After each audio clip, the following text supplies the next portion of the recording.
After decades of selfless dedication to family and career, Clara stood at the threshold of a new chapter.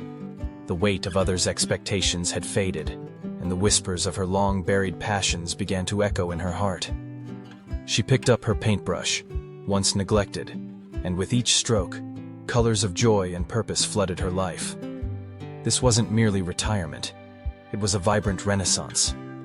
Clara embraced her newfound freedom, composing a symphony of creativity, wisdom, and love, illuminating the world around her. When the door of work closes, another door opens. Not an ending, but a beginning. After decades of giving to others and working tirelessly, this is your moment to return to yourself, to listen to your inner voice, and rediscover what makes your heart beat with purpose. Today's video is an invitation to step into that journey, one filled with meaning, grace, and brilliance. Life after retirement isn't just about letting days pass. It's about composing a new symphony of freedom, wisdom, and love.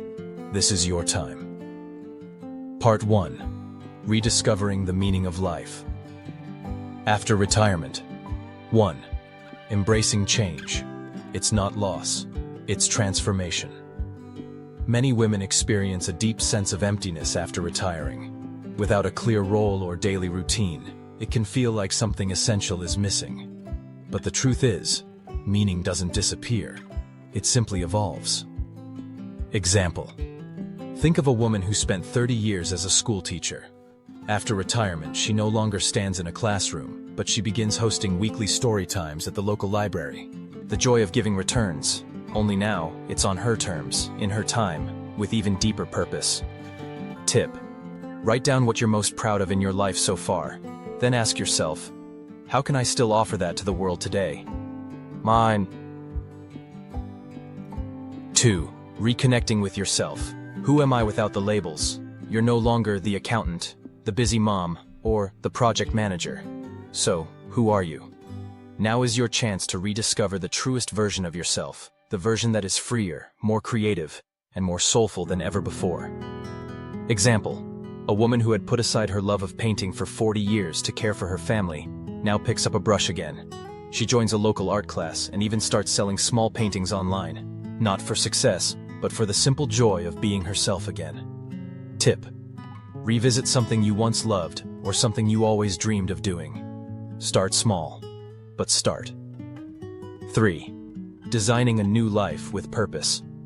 Some people think retirement is about relaxing, and while rest is beautiful, humans thrive on purpose.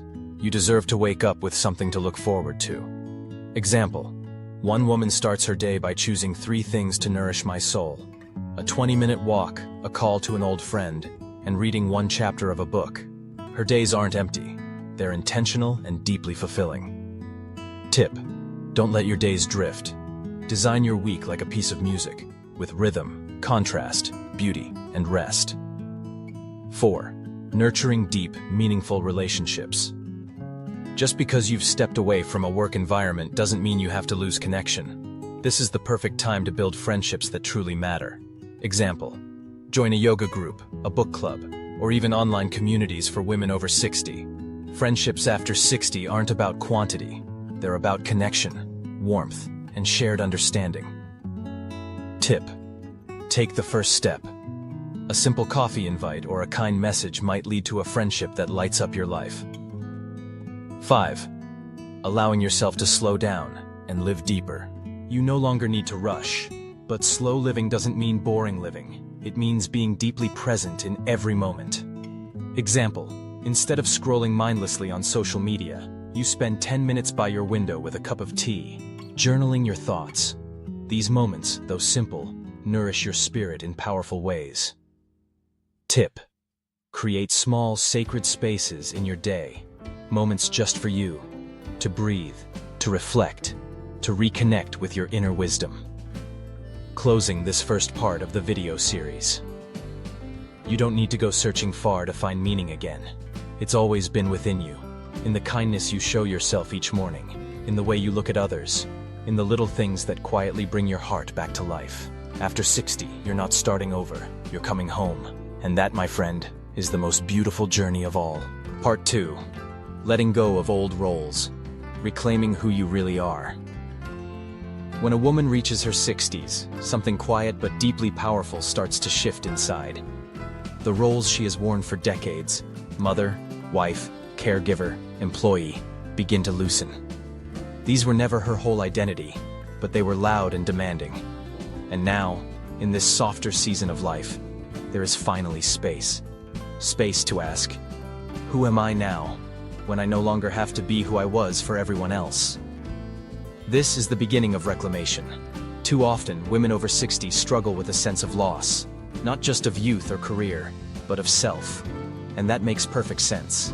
If you've spent 40 years putting others first, learning to prioritize your own needs may feel selfish at first, but this is not selfishness. This is coming home to your soul. Letting go doesn't mean abandoning the past.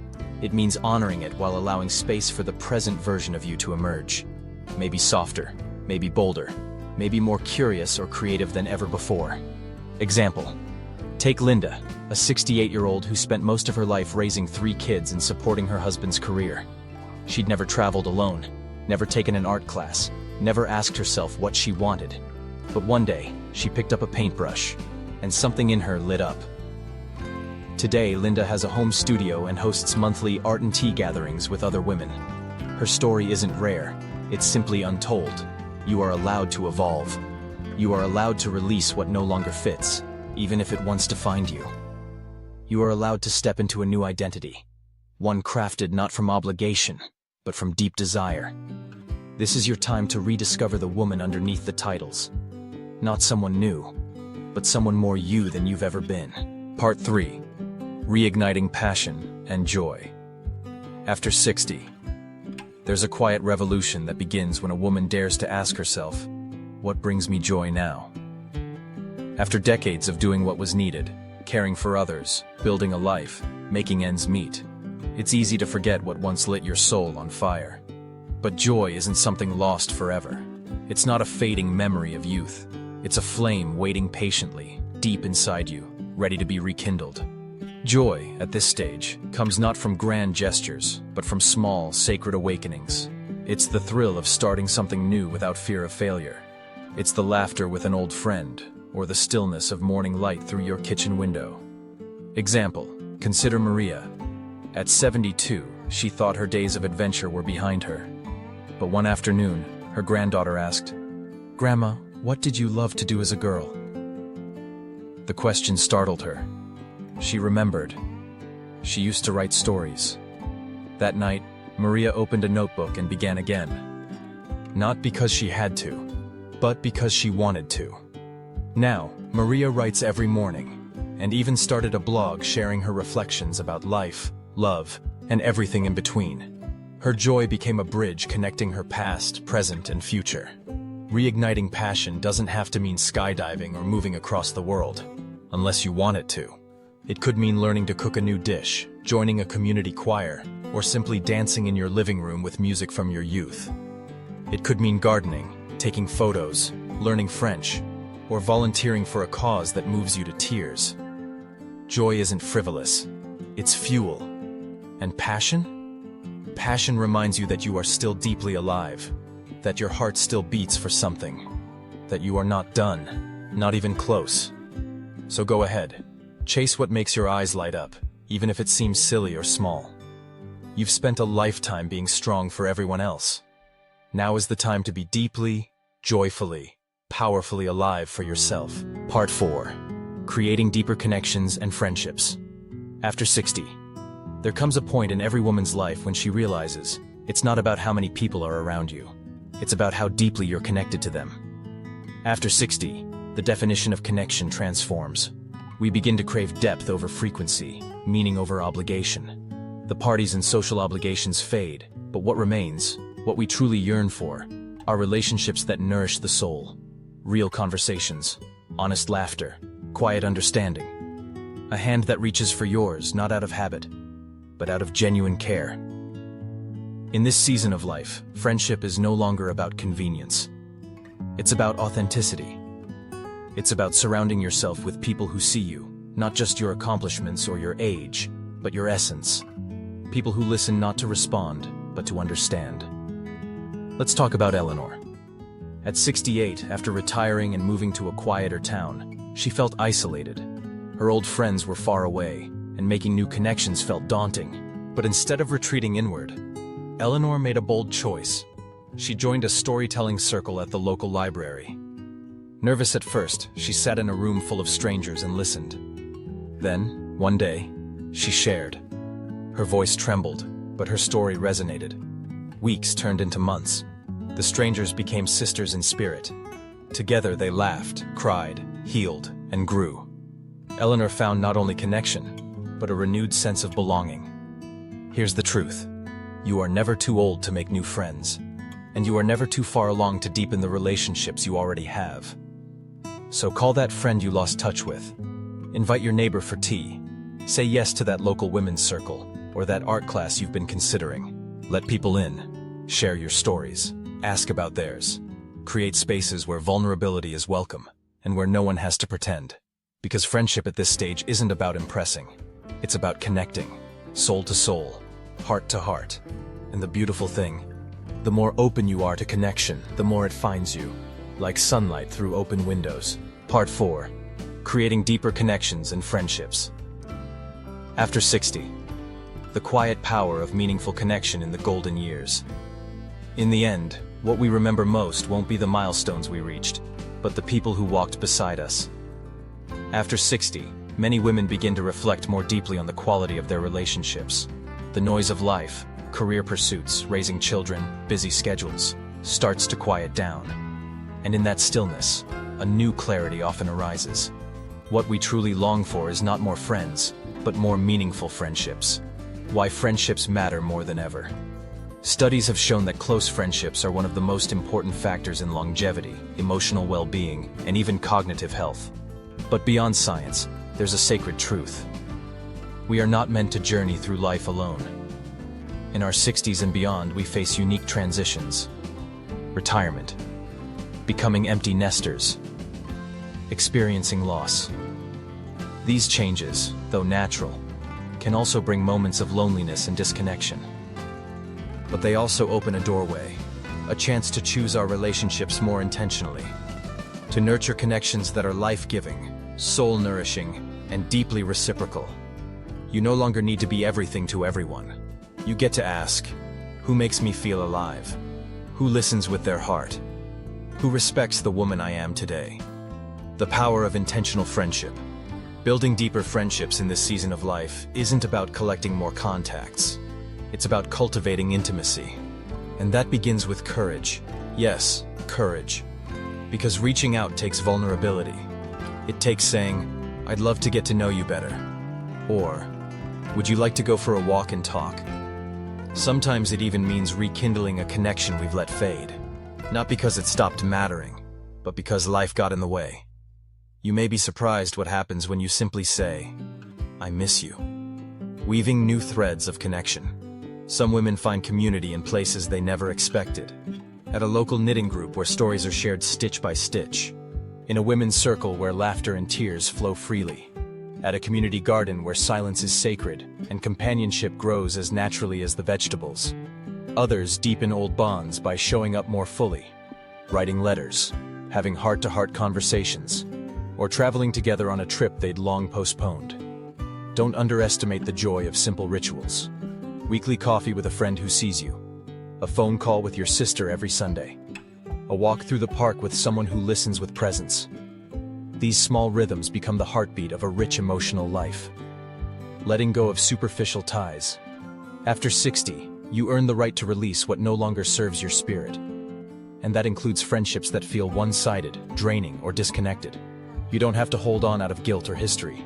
You can honor what was and still lovingly step away.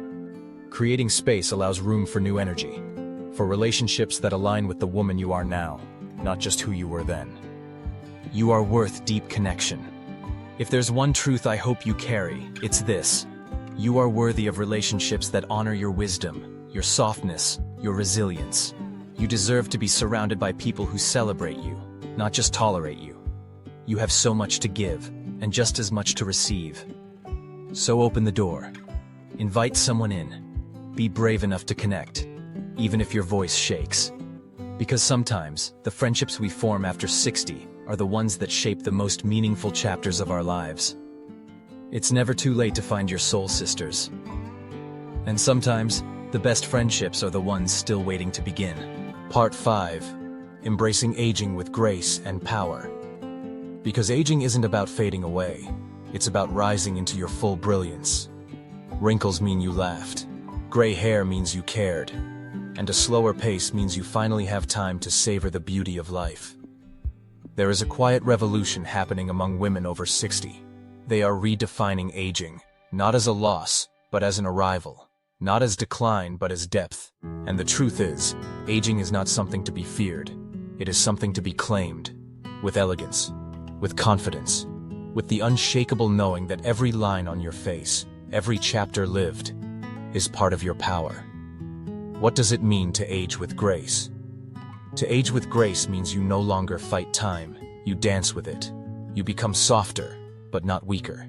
You become slower, but more intentional. You may say less, but when you speak, it comes from truth. It means you've shed the need to impress, and replaced it with the desire to express, to live authentically, to be fully yourself. It means looking in the mirror and seeing not just who you are now, but everything you've survived, everything you've loved, everything you've created. Aging with grace is the art of saying, I've lived, I've learned, and I'm still growing. The power hidden in these years. There is a power that only reveals itself with time. It is the power of perspective, of knowing what matters and what doesn't. It is the power of choice, of deciding who you spend your time with and how. It is the power of presence, of living each moment deeply instead of rushing through it. When you're no longer seeking approval from the outside world, something magical happens. Your light begins to glow from the inside. You're no longer held hostage by the need to look a certain way, live a certain way, or meet society's expectations of what a woman should be at 70. Instead, you become the author of your own rhythm. You become the definition of your own beauty. And in doing so, you give other women permission to do the same. Real power is quiet. Power at this age doesn't come from raising your voice. It comes from raising your vibration. It's the kind of power that walks into a room with calm confidence, that listens deeply and speaks truth without apology. Think of the woman who wears her silver hair with pride, who laughs loudly without self-consciousness, who walks alone but never lonely. She is not invisible. She is radiant. What you can do now. Aging with grace and power is not something that just happens. It is an intentional choice, made every single day. Here are a few powerful practices to begin. Speak kindly to yourself. Let your inner dialogue be filled with compassion, not criticism. Celebrate your body for what it can still do, not just how it looks. Dress in a way that makes you feel alive, not to please others, but to express your essence. Surround yourself with people who see your light and reflect it back to you. And most importantly, never dim your flame to make others comfortable. This is your time to shine. You are not growing old. You are becoming whole. There is a quiet elegance in embracing your age. It's in the way you move through life with wisdom. It's in the way you comfort others simply by being present. It's in the way you no longer rush, but instead, relish. So the next time someone says, "You look good for your age," smile gently and say, "I look good because of my age." Because truly, there is nothing more beautiful than a woman who owns her years with pride, purpose, and unshakable grace. Part 6. Reclaiming your time and priorities. After 60, because this chapter is yours, and it's time to write it your way. You spent decades putting others first. Now, it's your turn. To choose, to breathe, to live with intention. After 60, time no longer feels infinite. And that's not a burden. It's a gift. A precious reminder that every day matters. That your energy is sacred. That you no longer owe your time to obligations that drain you, or expectations that don't reflect your truth. This stage of life is not about filling every minute. It's about filling your life with what matters most. The power of no and the magic of yes. One of the most beautiful things about growing older is learning to say no without guilt. No to things that exhaust you. No to people who take more than they give. No to the pressure of being everything to everyone. And in doing so, you make room for the yes that fills your soul. Yes to morning walks without rush. Yes to painting just because it brings you joy. Yes to sitting quietly with a cup of tea and simply being. Rewriting your priorities. Now is the time to get deeply honest. What matters to you now? Not what mattered 10 years ago. Not what others expect. But what your soul is longing for. Maybe it's peace. Maybe it's connection. Maybe it's adventure. You get to decide. You get to choose how you spend your time, your energy, your precious attention. Whether it's starting your mornings in silence or dancing in your kitchen to your favorite songs, this is your moment to craft a rhythm that nourishes you. Reclaiming the you that got lost along the way. Many women reach their 60s and 70s realizing they've been so busy caring for others, they forgot to care for themselves. But it's never too late to come home to yourself. It's never too late to pick up the guitar again. To write that story. To fall in love. With someone new, or with yourself. This is your time to rediscover the woman underneath all the roles you've played. Not just mother, not just wife, not just caregiver, but you. Wild, wise, whole. A conversation with time. Imagine sitting down with time as if she were a dear friend. She leans in and whispers, "You've earned this. Every choice you make now can be made from love, not obligation. From freedom, not fear." You smile, and you begin again. With full presence, deep purpose, and a heart open to whatever comes next. Closing message. This is not the end. It's the becoming. If there's one truth to take with you from this journey, it's this. Life after 60 is not a slow fade. It's a luminous rise. You are not disappearing. You are blooming into your fullest self, into your boldest truth, into a woman who knows exactly who she is and lives that truth unapologetically. You've spent a lifetime pouring into others. Now is the season to pour into yourself, with love, with wisdom, and with radiant joy. So whether you're learning, laughing, loving, or simply breathing in the morning light, know this. The most powerful version of you is not behind you. She is standing right here, and her time is now.